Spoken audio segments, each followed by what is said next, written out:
ایک ہی صف میں کھڑے ہو گئے پیٹرول، ڈالر اور پیاز۔ نہ مولوی بولا، نہ بلاول اور نہ ہی مریم نواز۔ عمران خان کو گرفتار کرنے کا شوق پورا کر لینا۔ پہلے غریب عوام کی حالت پر ترس کھاؤ ظالمو، لوگ ہاتھ اٹھا کر بد دعائیں کر رہے ہیں۔ گورے بھی پریشان تھے کہ پی ایس ایل میچ میں تماشائی کھلاڑیوں کو سپورٹ کرنے کے بجائے بس یہ نعرہ کیوں لگا رہے تھے، مریم کے پاپا چور ہیں۔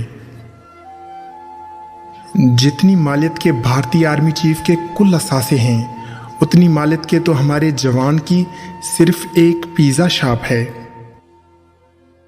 دنیا بھر میں ججز ایماندار ہوتے ہیں اور ہمارے عمر انداز۔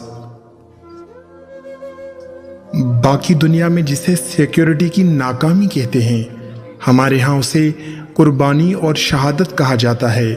اسی لیے ذمہ داران چھوٹ جاتے ہیں اور مرنے والوں کے وارثین صبر کر لیتے ہیں۔